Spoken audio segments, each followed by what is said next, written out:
Strychnine in the Soup by P.G. Wodehouse.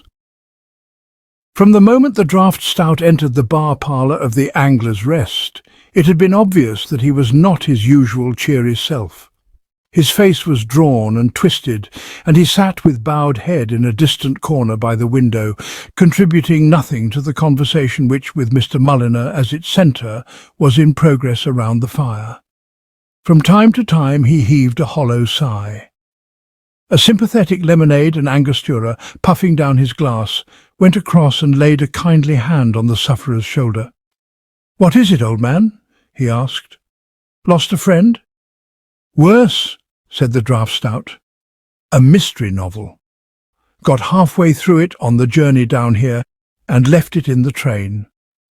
"My nephew Cyril, the interior decorator," said Mr. Mulliner, "once did the very same thing. These mental lapses are not infrequent. And now," proceeded the draft stout, "I'm going to have a sleepless night, wondering who poisoned Sir Geoffrey Tuttle, Bart." "The Bart was poisoned, was he? You never said a truer word. Personally, I think it was the vicar who did him in. He was known to be interested in strange poisons." Mr. Mulliner smiled indulgently. "It was not the vicar," he said. "I happen to have read the Merglow Manor mystery. The guilty man was the plumber." "What plumber?" "The one who comes in Chapter 2 to mend the shower bath. Sir Geoffrey had wronged his aunt in the year 96, so he fastened a snake in the nozzle of the shower bath with glue. And when Sir Geoffrey turned on the stream, the hot water melted the glue. This released the snake, which dropped through one of the holes, bit the baronet in the leg and disappeared down the waste pipe." "But that can't be right," said the draft stout. "Between Chapter 2 and the murder there was an interval of several days.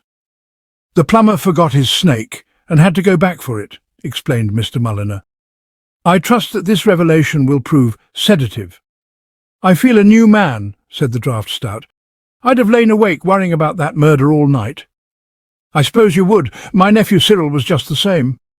"Nothing in this modern life of ours," said Mr. Mulliner, taking a sip of his hot scotch and lemon, "is more remarkable than the way in which the mystery novel has gripped the public. Your true enthusiast, deprived of his favourite reading, will stop at nothing in order to get it. He's like a victim of the drug habit when withheld from cocaine. My nephew Cyril—" "Amazing the things people will leave in trains," said a small lager. "Bags, umbrellas, even stuffed chimpanzees occasionally, I've been told. I heard a story the other day."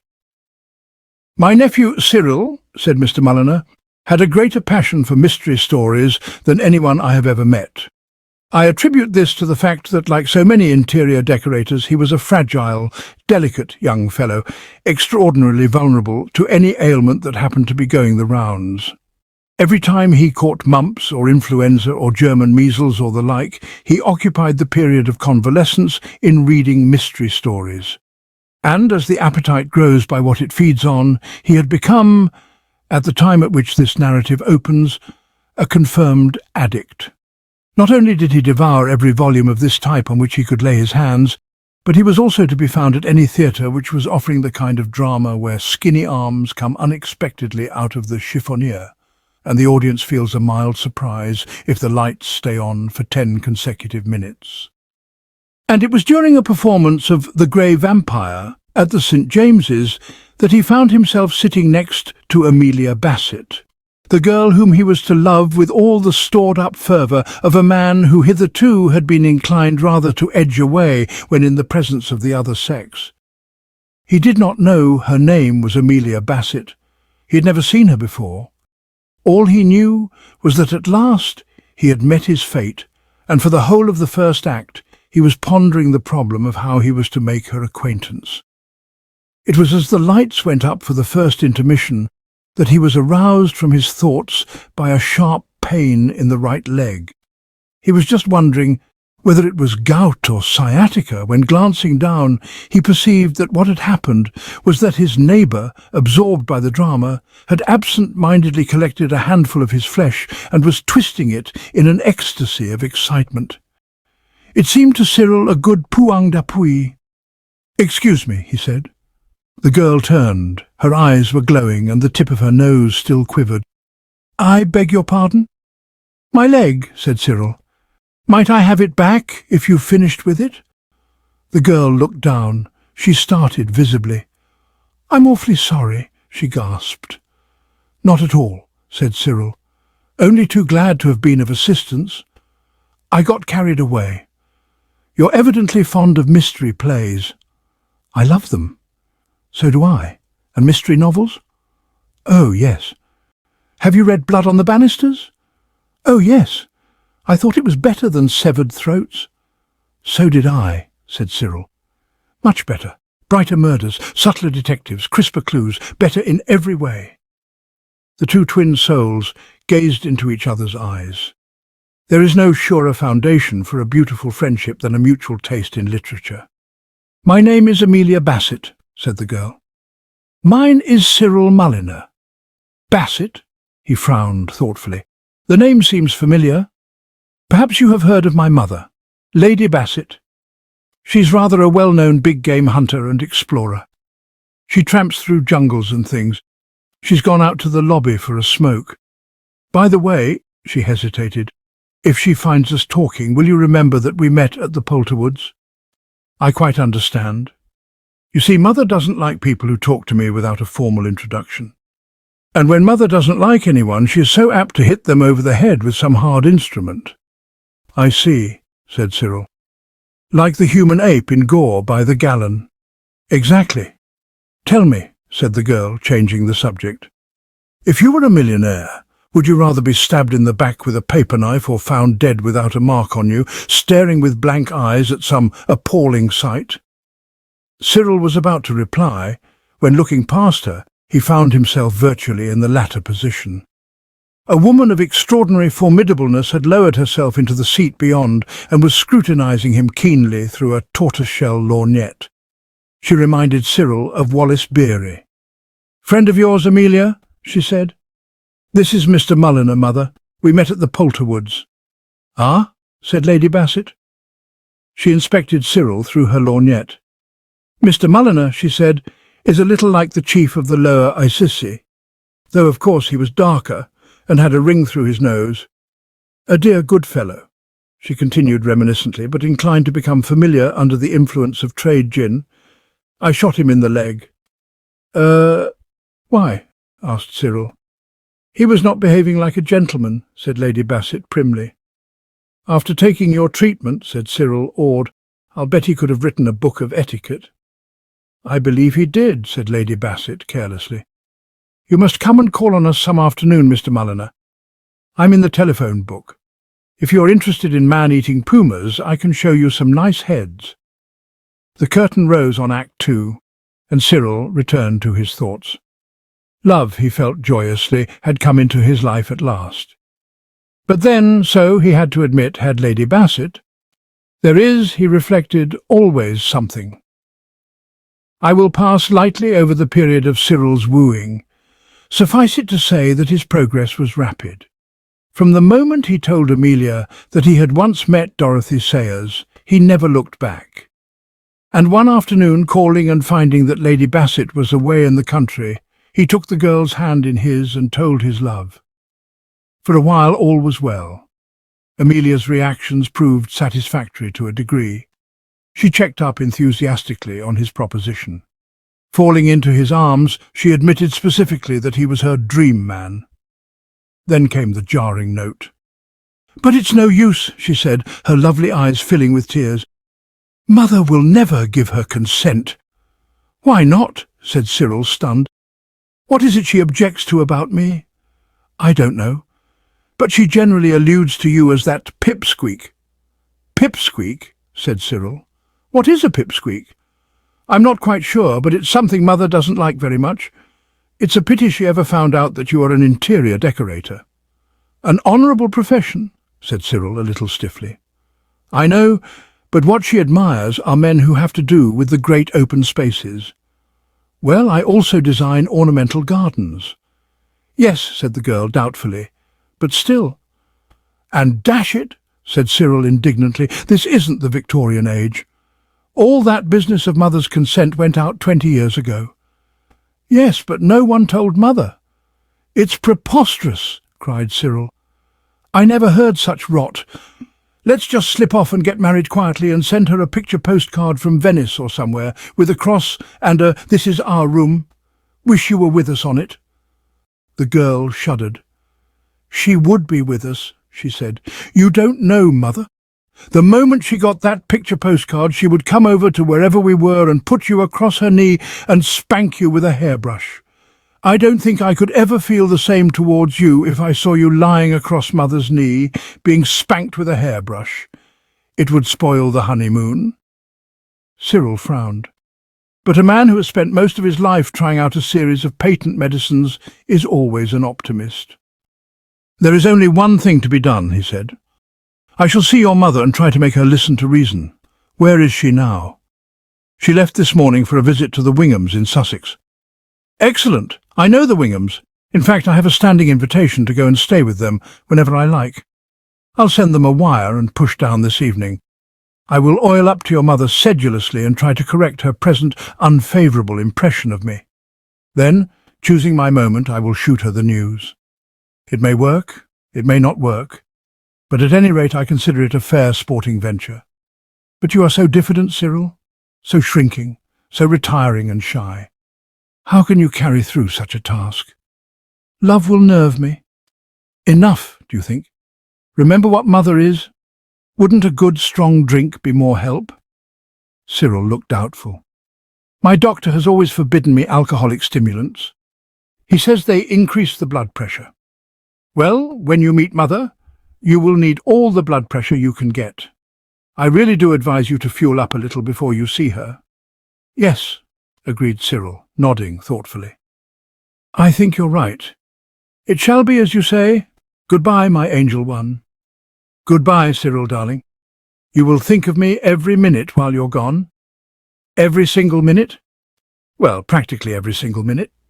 You see, I have just got Horatio Slingsby's latest book, Strychnine in the Soup, and I shall be dipping into that from time to time. But all the rest of the while— Have you read it, by the way?" "Not yet. I had a copy, but Mother took it with her." "Ah? Well, if I am to catch a train that will get me to Barkley for dinner, I must be going. Goodbye, sweetheart, and never forget that Gilbert Glendale in The Missing Toe won the girl he loved in spite of being up against two mysterious stranglers and the entire Black Moustache gang." He kissed her fondly and went off to pack. Barkley Towers, the country seat of Sir Mortimer and Lady Wingham, was 2 hours from London by rail. Thinking of Amelia and reading the opening chapters of Horatio Slingsby's powerful story, Cyril found the journey pass rapidly. In fact, so preoccupied was he that it was only as the train started to draw out of Barkley Regis Station that he realised where he was. He managed to hurl himself onto the platform just in time. As he had taken the 5-7 express, stopping only at Glewbury Peveril, he arrived at Barkley Towers at an hour which enabled him not only to be on hand for dinner, but also to take part in the life-giving distribution of cocktails which preceded the meal. The house party, he perceived on entering the drawing-room, was a small one.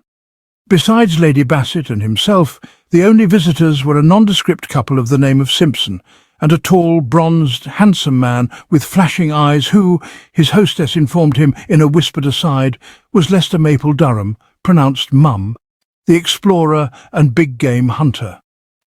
Perhaps it was the oppressive sensation of being in the same room with two explorers and big-game hunters that brought home to Cyril the need for following Amelia's advice as quickly as possible.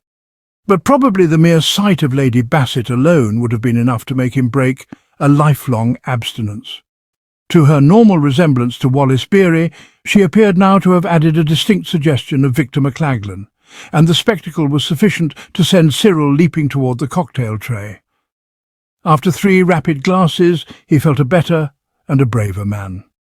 And so lavishly did he irrigate the ensuing dinner with hock, sherry, champagne, old brandy and port, that at the conclusion of the meal he was pleased to find that his diffidence had completely vanished.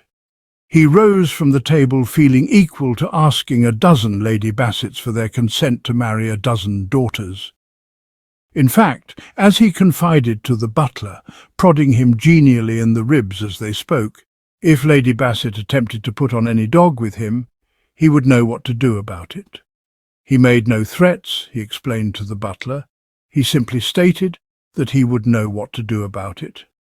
The butler said, "Very good, sir. Thank you, sir."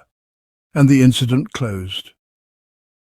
It had been Cyril's intention, feeling as he did in this singularly uplifted and dominant frame of mind, to get hold of Amelia's mother and start oiling up to her immediately after dinner. But what with falling into a doze in the smoking room and then getting into an argument on theology with one of the underfootmen whom he met in the hall, he did not reach the drawing room until nearly 10:30. And he was annoyed, on walking in with a merry cry of Lady Bassett, "Call for Lady Bassett," on his lips, to discover that she had retired to her room. Had Cyril's mood been even slightly less elevated, this news might have acted as a check on his enthusiasm. So generous, however, had been Sir Mortimer's hospitality that he merely nodded 11 times to indicate comprehension, and then, having ascertained that his quarry was roosting in the Blue Room, sped thither with a brief tally-ho. Arriving at the Blue Room, he banged heartily on the door and breezed in. He found Lady Bassett propped up with pillows. She was smoking a cigar and reading a book. And that book, Cyril saw with intense surprise and resentment, was none other than Horatio Slingsby's Strychnine in the Soup. The spectacle brought him to an abrupt halt. "Well, I'm dashed!" he cried. "Well, I'm blowed! What do you mean by pinching my book?" Lady Bassett had lowered her cigar. She now raised her eyebrows. "What are you doing in my room, Mr. Mulliner?" "It's a little hard," said Cyril, trembling with self-pity. "I go to enormous expense to buy detective stories, and no sooner is my back turned than people rush about the place sneaking them. This book belongs to my daughter Amelia." "Good old Amelia," said Cyril cordially. "One of the best. I borrowed it to read in the train. Now, will you kindly tell me what you're doing in my room, Mr. Mulliner?" Cyril smote his forehead. "Of course. I remember now. It all comes back to me. She told me you had taken it. And what's more, I've suddenly recollected something which clears you completely. I was hustled and bustled at the end of the journey. I sprang to my feet, hurled bags onto the platform, in a word, lost my head. And, like a chump, I went and left my copy of Strychnine in the Soup in the train. Well, I can only apologize." "You can not only apologize, you can also tell me what you are doing in my room." "What I am doing in your room?"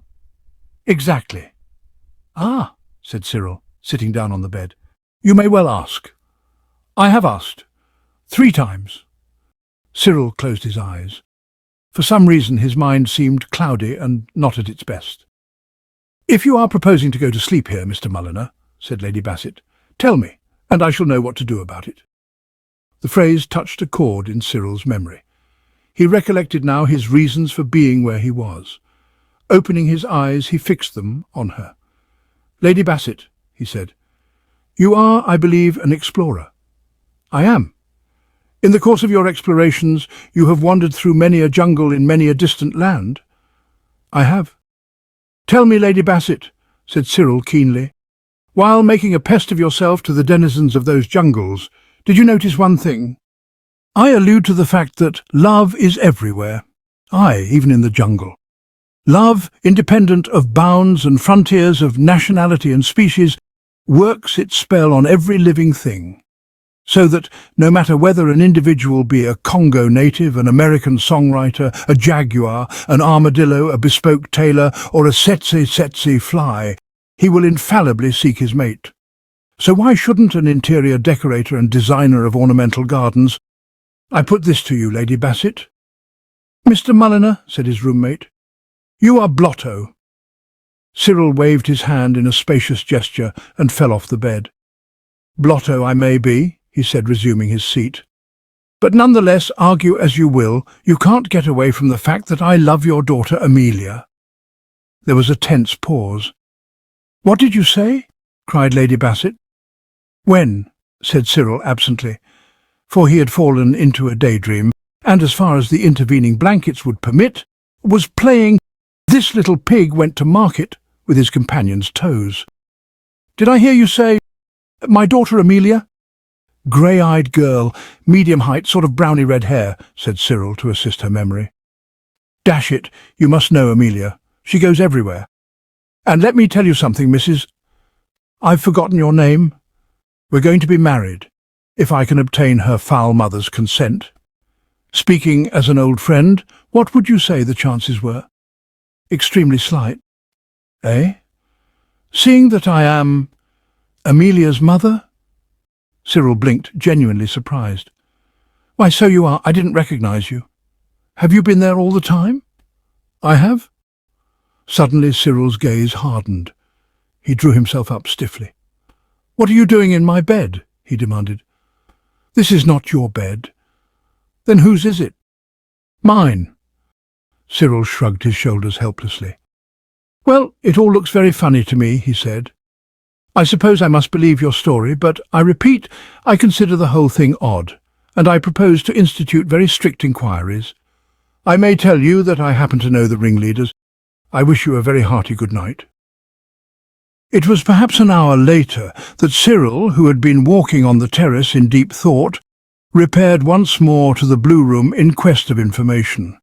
Running over the details of the recent interview in his head, he had suddenly discovered that there was a point which had not been satisfactorily cleared up.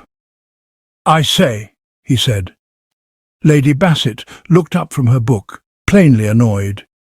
Have you no bedroom of your own, Mr. Mulliner? Oh, yes, said Cyril.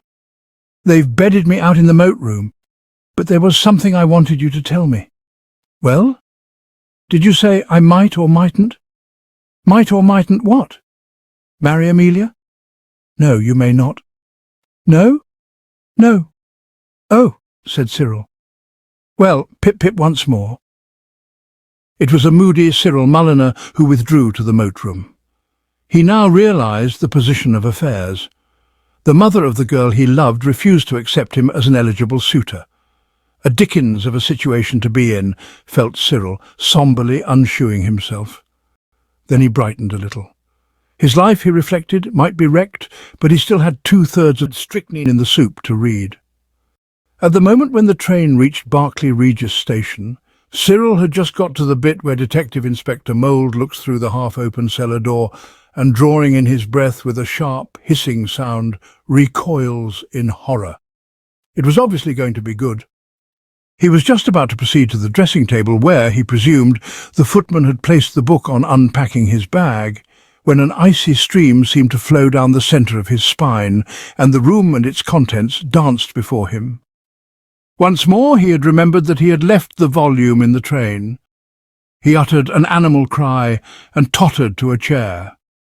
The subject of bereavement is one that has often been treated powerfully by poets, who have run the whole gamut of the emotions while laying bare for us the agony of those who have lost parents, wives, children, gazelles, money, fame, dogs, cats, doves, sweethearts, horses, and even collar studs. But no poet has yet treated of the most poignant bereavement of all, that of the man halfway through a detective story who finds himself at bedtime without the book. Cyril did not care to think of the night that lay before him. Already his brain was lashing itself from side to side like a wounded snake as it sought for some explanation of Inspector Mould's strange behaviour. Horatio Slingsby was an author who could be relied on to keep faith with his public. He was not the sort of man to fob the reader off in the next chapter with the statement that what had made Inspector Mould look horrified was the fact that he had suddenly remembered that he had forgotten all about the letter his wife had given him to post. If looking through cellar doors disturbed a Slingsby detective, it was because a dismembered corpse lay there, or at least a severed hand. A soft moan, as of something in torment, escaped Cyril. What to do? What to do? Even a makeshift substitute for strychnine in the soup was beyond his reach. He knew so well what he would find if he went to the library in search of something to read. Sir Mortimer Wingham was heavy and country squire-ish. His wife affected strange religions. Their literature was in keeping with their tastes. In the library there would be books on Bahaism, volumes in old leather of the Rural Encyclopedia, My 2 Years in Sunny Ceylon by the Reverend Orlo Waterbury. But of anything that would interest Scotland Yard, of anything with a bit of blood in it and a corpse or two into which a fellow could get his teeth, not a trace. What then, coming right back to it, to do? And suddenly, as if in answer to the question, came the solution. Electrified, he saw the way out. The hour was now well advanced. By this time Lady Bassett must surely be asleep. Strychnine in the soup would be lying on the table beside her bed. All he had to do was to creep in and grab it. The more he considered the idea, the better it looked. It was not as if he did not know the way to Lady Bassett's room, or the topography of it when he got there. It seemed to him as if most of his later life had been spent in Lady Bassett's room. He could find his way about it with his eyes shut. He hesitated no longer. Donning a dressing gown, he left his room and hurried along the passage. Pushing open the door of the blue room and closing it softly behind him, Cyril stood for a moment full of all those emotions which come to man revisiting some long familiar spot. There the dear old room was, just the same as ever. How it all came back to him. The place was in darkness, but that did not deter him. He knew where the bed table was, and he made for it with stealthy steps. In the manner in which Cyril Mulliner advanced towards the bed table, there was much which would have reminded Lady Bassett, had she been an eyewitness, of the furtive prowl of the lesser iguanodon tracking its prey. In only one respect did Cyril and this creature of the wild differ in their technique. Iguanodons, and this applies not only to the lesser but to the larger iguanodon, seldom, if ever, trip over cords on the floor and bring the lamps to which they are attached crashing to the ground like a ton of bricks. Cyril did.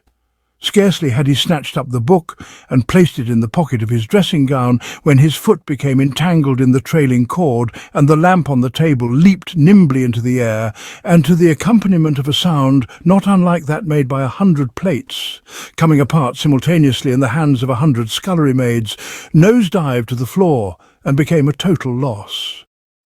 At the same moment, Lady Bassett, who had been chasing a bat out of the window, stepped in from the balcony and switched on the lights. To say that Cyril Mulliner was taken aback would be to understate the facts.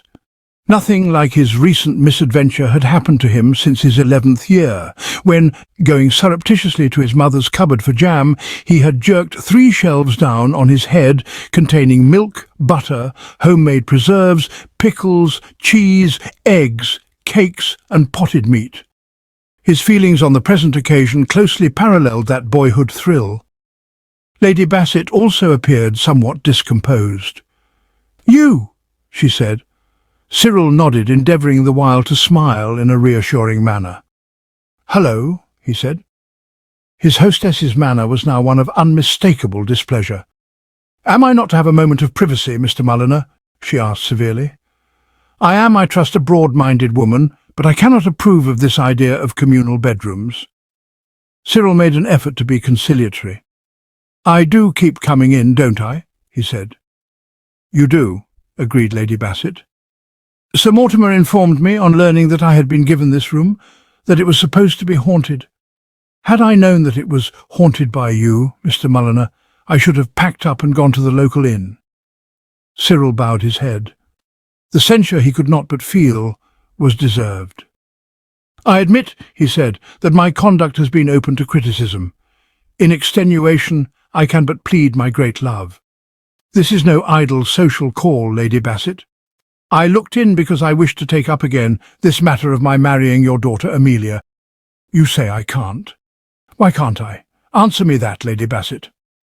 "I have other views for Amelia," said Lady Bassett stiffly.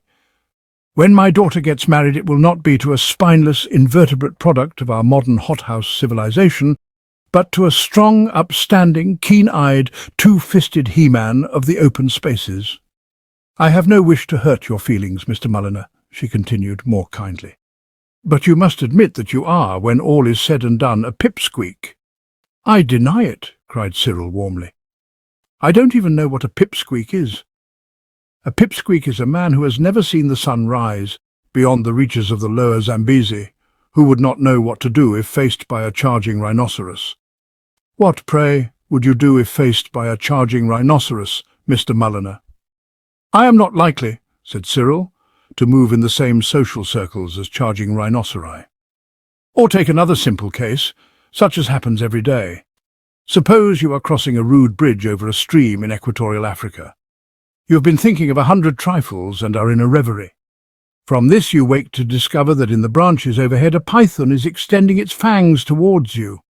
At the same time you observe that at one end of the bridge is a crouching puma.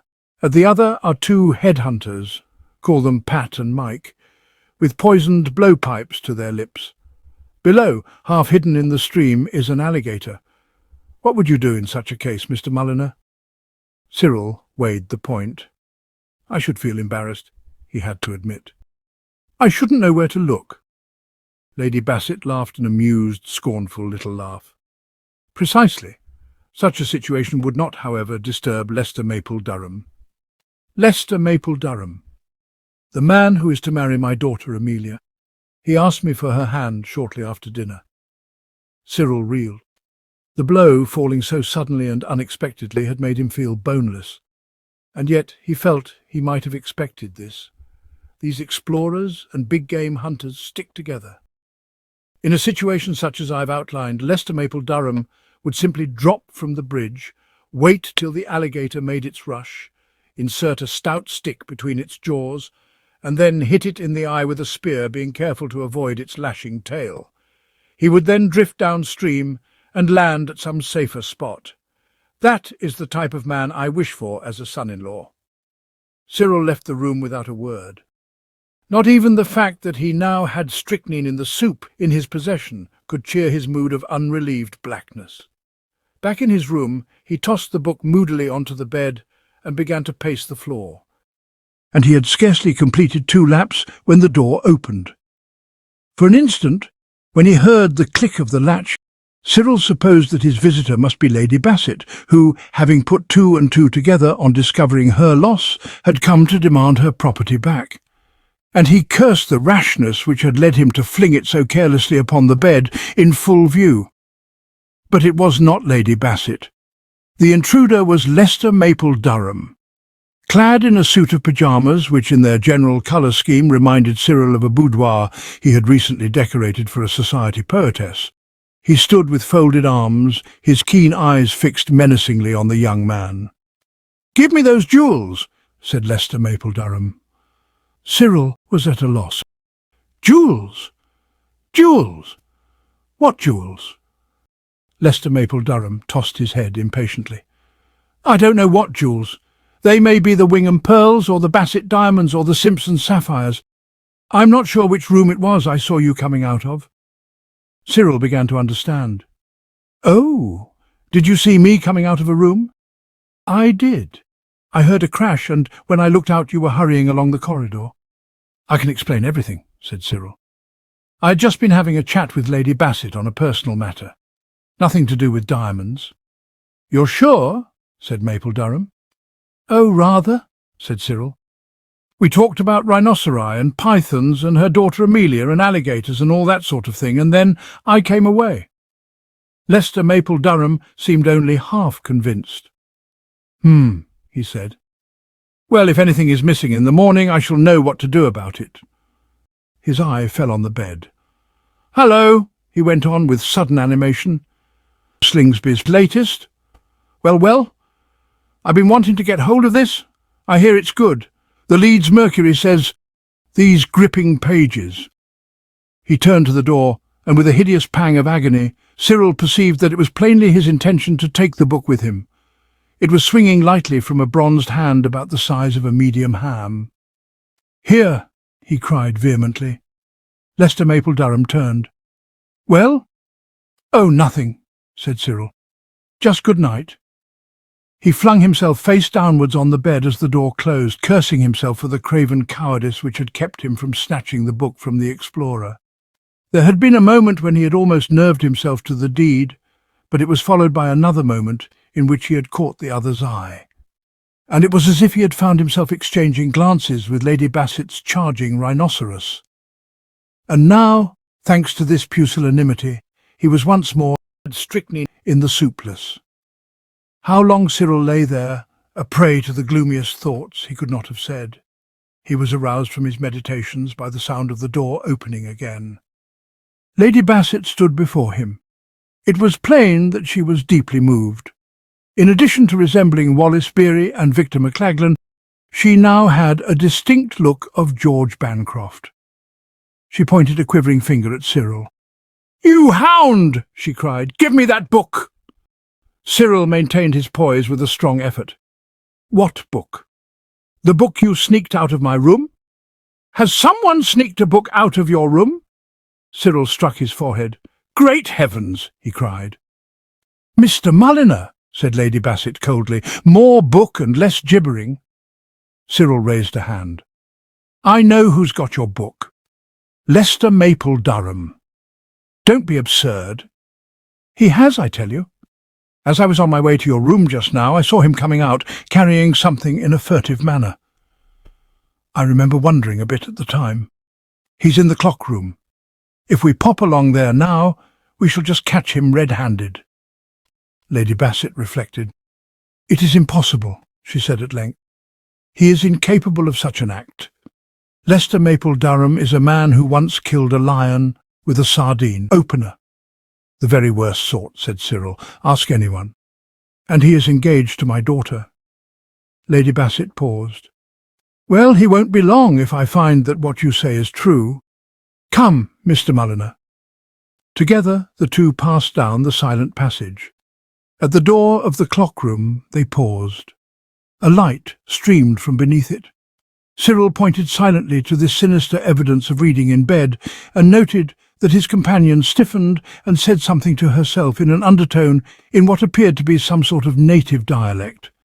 The next moment she had flung the door open and, with a spring like that of a crouching zebu, had leapt to the bed and wrenched the book from Lester Maple Durham's hands. "So," said Lady Bassett. "So," said Cyril, feeling that he could not do better than follow the lead of such a woman. "Hello," said Lester Maple Durham, surprised. "Something the matter? So it was you who stole my book?" "Your book?" said Lester Maple Durham. "I borrowed this from Mr. Mulliner there." "A likely story," said Cyril. "Lady Bassett is aware that I left my copy of Strychnine in the soup in the train." "Certainly," said Lady Bassett. "It's no use talking, young man. I've caught you with the goods. And let me tell you one thing that may be of interest. If you think that, after a dastardly act like this, you're going to marry Amelia, forget it. Wipe it right out of your mind," said Cyril. "But listen." "I will not listen. Come, Mr. Mulliner." She left the room, followed by Cyril. For some moments they walked in silence. "A merciful escape," said Cyril.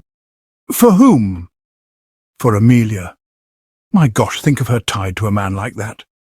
Must be a relief to you to feel that she's going to marry a respectable interior decorator." Lady Bassett halted. They were standing outside the moat room now.